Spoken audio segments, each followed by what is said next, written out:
Hello guys, कैसे हैं आप लोग। उम्मीद है आप सब अच्छे होंगे। आज की वीडियो में हम बात करने जा रहे हैं रेफरल्स के बारे में कि कौन कौन से इफ़ेक्टिव तरीके हैं जिनके थ्रू हम रेफरल जनरेट कर सकते हैं। और रेफरल यूजुअली हम अगर कलेक्ट करने की बात या जनरेट करने की बात करें तो हम इनको अपने एग्जिस्टिंग कस्टमर से जो हमारे प्रोडक्ट सर्विसेज से बहुत ज़्यादा खुश हैं, सेटिस्फाइड हैं, हम उनके साथ कंटिन्यूसली एंगेज कर रहे हैं और जहाँ पे आपका रिलेशनशिप स्ट्रॉन्ग है तो वहाँ उन सभी जगहों पे आपको अच्छे रेफरल जनरेट करने का मौका मिलता है। और ये जो रेफरल आपको मिलते हैं ये हमारे जो कस्टमर एग्जिस्टिंग हैं, पोटेंशियल हैं, हमारे वैल्यूएबल कस्टमर्स हैं, उनके पीयर ग्रुप में या नोन ग्रुप में ही होते हैं और ज़्यादा पॉसिबिलिटी होती है कि हम इनको ज़्यादा जल्दी, आसानी से और कम एफर्ट के साथ कन्वर्ट कर पाएँ। तो इसीलिए गाइस बहुत ज़्यादा इम्पोर्टेंट है कि एक अच्छा खासा रेफरल मॉडल हमें रन करना चाहिए एक ऑर्गेनाइजेशन में, तो उससे हमें कम एफर्ट के साथ बेहतर रिजल्ट्स ज़रूर मिलते हैं। तो गाइस ये हमारा आज का जो वीडियो है ये मेरी book Pep Hack Mastering the Art of Selling से है। तो गाइस आज हम इसी टॉपिक के बारे में डिटेल में बात करेंगे और समझने की कोशिश करेंगे कि वो कौन से इफेक्टिव तरीके हैं जिनके थ्रू हम रेफरल ज़्यादा से ज़्यादा और बेहतर से बेहतर तरीके से जनरेट कर पाएँ और फाइनली हम उनको कम एफर्ट के साथ ज़्यादा कन्वर्जन और बेहतर रिजल्ट्स अचीव कर पाएँ। तो गाइस शुरू करते हैं आज का video. Let's get started.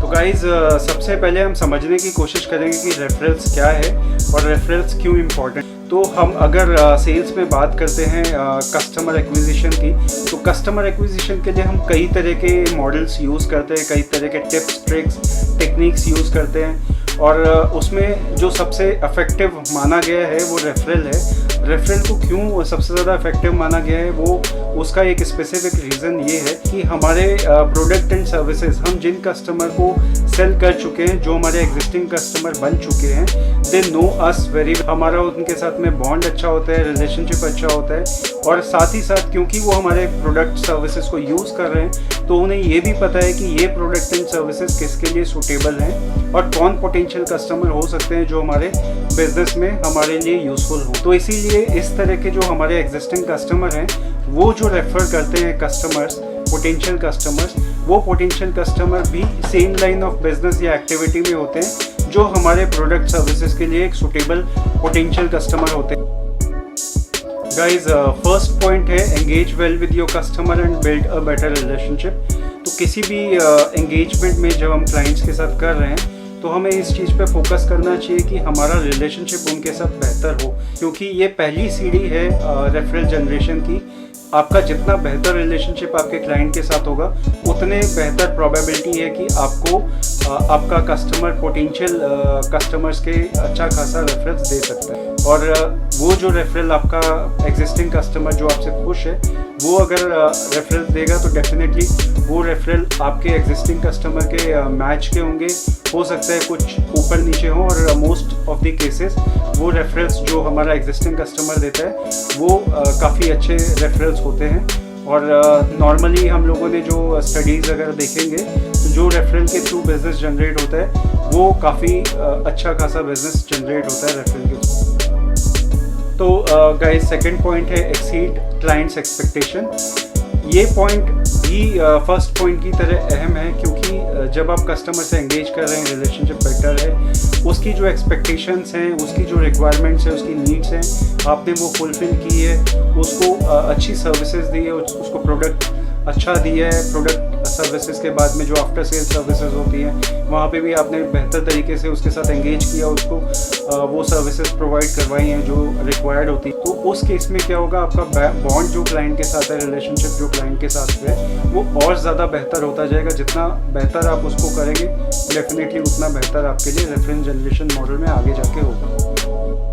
Guys third point है wait for an appropriate time. जब आप अपने कस्टमर से मिल रहे हैं, चाहे वो पहली बार हो चाहे कंसेक्यूटिव मीटिंग्स हो, तो होता ही है कि हम बिज़नेस की बात के साथ साथ कुछ ऐसी चीज़ें भी डिस्कस करते हैं जो बिज़नेस से रिलेटेड नहीं होती। वो एक्सटर्नल फैक्टर्स हो सकते हैं, could be politics, weather, sports, could be anything. आप जब उस ड्यूरेशन में बात कर रहे होते हैं तो ये जो बातें हैं जो बिज़नेस से परे हैं, ये बातें हेल्प करती हैं आपको क्लाइंट के साथ एक बेटर म्यूचुअल कनेक्शन बनाने में, जो बिज़नेस से बढ़कर होता है।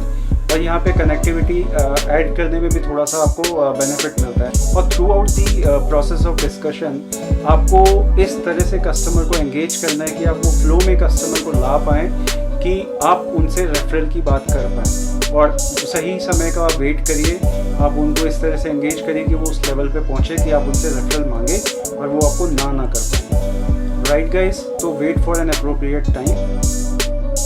गाइज, फोर्थ पॉइंट है सीक हेल्प और अ स्मॉल फेवर। जब भी हम एंगेजमेंट करते हैं किसी के साथ में भी, तो उसमें होता ये है कि हम डिस्कशन के दौरान कई बारी पूछते हैं can you help me out for a small thing और can you do me a favour with a small thing. तो जब हम इस तरह से पूछते हैं तो प्रोबेबली चांसेस होते हैं अक्सर ज़्यादा कि वो हाँ में जवाब। तो ड्यूरिंग द डिस्कशन जब हम कस्टमर से इस तरह से पूछेंगे एंगेजमेंट के दौरान क्या वो हमारी छोटी हेल्प कर सकते हैं, तो ज़्यादातर केसेस में आपको चांसेस यही मिलेंगे कि हाँ वो आपकी हेल्प कर सकते हैं, प्रोवाइडेड हमने जो पीछे 3 पॉइंट्स में बात किया वो आपने फॉलो किया हो, उनको सर्विस अच्छी दी हो, उनके साथ में आपका एंगेजमेंट बेटर हो, रिलेशनशिप आप उनके साथ में अच्छा होल्ड कर रहे हो, तो मोस्ट ऑफ द केसेस आपको चांसेस हैं कि वो आपको हाँ में जवाब देंगे। गाइज, फिफ्थ पॉइंट है डायरेक्ट टास्किंग।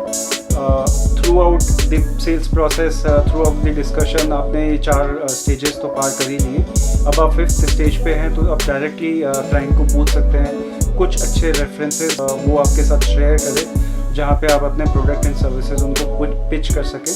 और साथ ही साथ आपके अगर बॉन्ड रिलेशनशिप क्लाइंट के साथ अच्छा है तो आप उनसे ये भी कह सकते हैं कि वो आपको किसी 1-2 कस्टमर के साथ में, पोटेंशियल कस्टमर के साथ में इंट्रोड्यूस करा दें। अगर वो आपको इंट्रोड्यूस कराते हैं किसी पोटेंशियल क्लाइंट के साथ में तो बहुत अच्छे चांसेस हैं कि वो क्लाइंट आपसे जल्दी कन्वर्ट हो जाए और साथ ही साथ आपको बिजनेस भी बेहतर मिल पाएगा। तो गाइज, 6th पॉइंट है हैव अ रिवॉर्ड प्रोग्राम। कभी भी अगर हम सेल्स में देखते हैं तो बहुत सारी कंपनीज ऑफर करती हैं reward program for referring a potential customer. तो इसी तरह से आपके ऑर्गेनाइजेशन भी एक रिवॉर्ड प्रोग्राम रन कर सकता है for their existing happy customers. You can share potential customer referral with your organization with you.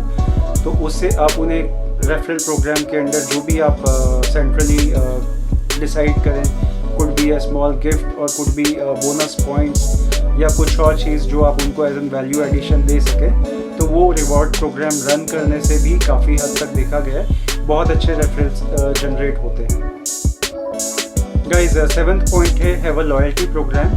Loyalty program ज़्यादातर उन कस्टमर्स के लिए होता है जो आपके प्रेफर्ड एलीट कस्टमर्स हैं और वो कस्टमर्स आपकी सर्विसेज प्रोडक्ट्स को यूज़ कर चुके हैं and they are happy about them. और लॉयल्टी कस्टमर होने का मतलब ये है कि they are your regular customer, they are keep in touch with you और आप उनके साथ में अच्छा खासा बिजनेस जनरेट कर रहे हैं और वो आपके best of the best services enjoy कर रहे हैं। तो इसीलिए प्रोबेबिलिटी है कि they would be having same kind of people in and around them.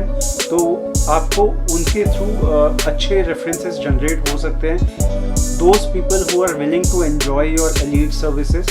तो वहाँ से आपको elite customers, preferred customers, high net worth customers मिलने की प्रोबेबिलिटी बहुत अच्छी हो जाती है। तो इसीलिए ज़रूरी है कि organisation which is offering high end services, product और services, they should run their elite programmes like loyalty programmes. तो इन प्रोग्राम्स के थ्रू भी आपको अच्छे रेफरेंस मिलेंगे आपके एग्जिस्टिंग कस्टमर से और साथ ही साथ आपका बिजनेस मॉडल जो है, business generation through referral model जो है वो भी अच्छा खासा ग्रो कर पाएगा। गाइज, 8th पॉइंट है ऑफर इंसेंटिव्स ऑब्लिक कैशबैक्स। इसका मतलब ये है कि आप अपने पोटेंशियल कस्टमर्स को लुभाने के लिए अपने एग्जिस्टिंग कस्टमर्स को एक ऑफ़र दे सकते हैं कि वो इंसेंटिव कमा सकें या कैशबैक कमा सकें। तो उससे होता ये है कि उनके जान पहचान में जितने भी लोग होते हैं वो उनको रेफ़र करते हैं so that they can start earning incentive on that. तो अगर हम एग्जांपल देखें पेटीएम का, गूगल पे का, जब इन्होंने अपनी पेमेंट सर्विसेज शुरू की इंडिया में, और इस तरह की और भी कंपनी हैं, इन्होंने जब पेमेंट सर्विसेज शुरू की तो इन्होंने अपने कस्टमर्स को ऑनबोर्ड करने के लिए अपने एग्जिस्टिंग कस्टमर्स को इंसेंटिव्स एंड कैशबैक्स देना शुरू किया। उससे उनको अच्छा खासा क्लाइंट बेस मिला जो उनके प्लेटफॉर्म पे ऐड हुआ, और आज की डेट में they are one of the giant companies into the payment services business. तो इसी तरह से आप भी इंसेंटिव प्रोग्राम या कैशबैक प्रोग्राम रन कर सकते हैं डिपेंडिंग ऑन आपका प्रोडक्ट सर्विसेज किस तरह के। गाइज 9th पॉइंट है leverage social media. Social media आज की डेट में बहुत इंपॉर्टेंट टूल है मार्केटिंग एंड प्रमोशन के लिए। कभी भी आप किसी भी तरह का पोस्ट शेयर करते हैं about your company, organization, product and services, client experience, तो वो जितने ज़्यादा लोग फर्दर शेयर करते हैं, कुड बी और एम्प्लॉयज़, जब आपके एम्प्लॉयज़ शेयर करते हैं अपने क्लाइंट के साथ में, क्लाइंट्स शेयर करते हैं फर्दर अपने नॉन पीपल के साथ, तो उससे होता ये है कि आपका जो पब्लिसिटी है वो उन पोटेंशियल कस्टमर्स तक भी पहुंचता है जिनको आप ऑनबोर्ड करना चाहते हैं। तो ये भी एक तरीका है जिसके थ्रू आपके रेफरल्स जनरेट होते हैं, और इस चैनल के थ्रू भी आज की डेट में बहुत अच्छा खासा जो है रेफरल जनरेट होता है जो आप कन्वर्ट कर सकते हैं सेल्स में। तो सोशल मीडिया आज की डेट में बहुत इंपॉर्टेंट टूल है और इसको यूज़ करना बहुत ज़रूरी है। गाइज हमारा आज का 10th एंड लास्ट पॉइंट है have a platform where your existing customer can share their experience. तो इससे मतलब हमारा ये है कि हमारे जो हाईली सेटिस्फाइड कस्टमर्स हैं, जो हमारे प्रेफर्ड या लीड कस्टमर्स हैं, जो हमारी सर्विसेज से बहुत ज़्यादा खुश हैं, इस तरह के कस्टमर को हम ऐसे प्लेटफॉर्म पे बुलाएं जहां पर वो अपना एक्सपीरियंस शेयर कर सकें। तो इससे बेनिफिट ये होगा कि जो हमारा कस्टमर है जो हमसे हाईली सेटिस्फाइड है, जब वो हमारा एक्सपीरियंस शेयर करता है किसी प्लेटफॉर्म पे और वो अपने एक्सपीरियंस के बारे में बताते हैं कि किस तरह से हमारे प्रोडक्ट एंड सर्विसेज ने उनकी लाइफ में एक वैल्यू एडिशन किया, किस तरह से ही gained out of our product and services, तो उसका इम्पैक्ट जो उनके पीयर ग्रुप पे या उनके जान पहचान के लोगों पे पड़ता है वो पॉजिटिव पड़ता है, और प्रोबेबिलिटी होती है कि उनके जो ग्रुप के लोग हैं वो रेफरल मॉडल के थ्रू हमारे पास आएँ, और apart from that not only है देयर ग्रुप बल्कि और भी लोग इस जो सेम कैटेगरी में फॉल करते हैं, there are also good chances कि वो लोग भी इन्फ्लुएंस हो इन चीज़ों को लेके, और वो भी हमारे थ्रू हमारी सर्विस प्रोडक्ट एंड सर्विस को लेने के लिए अपना इंटरेस्ट जाहिर करें।